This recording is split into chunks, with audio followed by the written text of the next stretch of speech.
അപ്പൊ ചിക്കൻ കറി ഉണ്ടാക്കാൻ പോകണല്ലേ? അപ്പൊ എന്തൊക്കെയാണ് ചിക്കൻ കറിക്ക് വേണ്ട സാധനങ്ങൾ? പിന്നെ അപ്പൊ ഇട കൂടെ പൂച്ച എത്തി നോക്കുന്നു. ചിക്കൻ കറി ആയതുകൊണ്ടാണ്. പൂച്ചയ്ക്ക് ചിക്കൻ കറിയുടെ സ്മെല്ലൊക്കെ കിട്ടിട്ടോ. അതാ വീണ്ടും നോക്കണം പൂച്ച. കണ്ടോ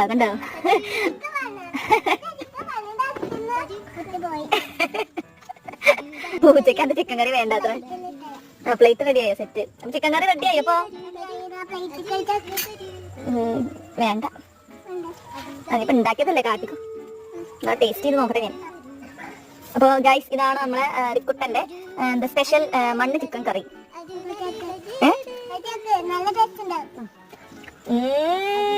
സൂപ്പർ സൂപ്പർ. പുളി കുറച്ച് കൂടിയിട്ടുണ്ട്. നീ ടേസ്റ്റ് ചെയ്ത് നോക്കേ. അല്ല, നീ ടേസ്റ്റ് ചെയ്ത് നോക്ക്. നീ ഉണ്ടാക്കിയതല്ലേ, ഒന്ന് ടേസ്റ്റ് ചെയ്ത് നോക്ക്. എന്നാലും ഒരു പൊടിക്ക് ടേസ്റ്റ്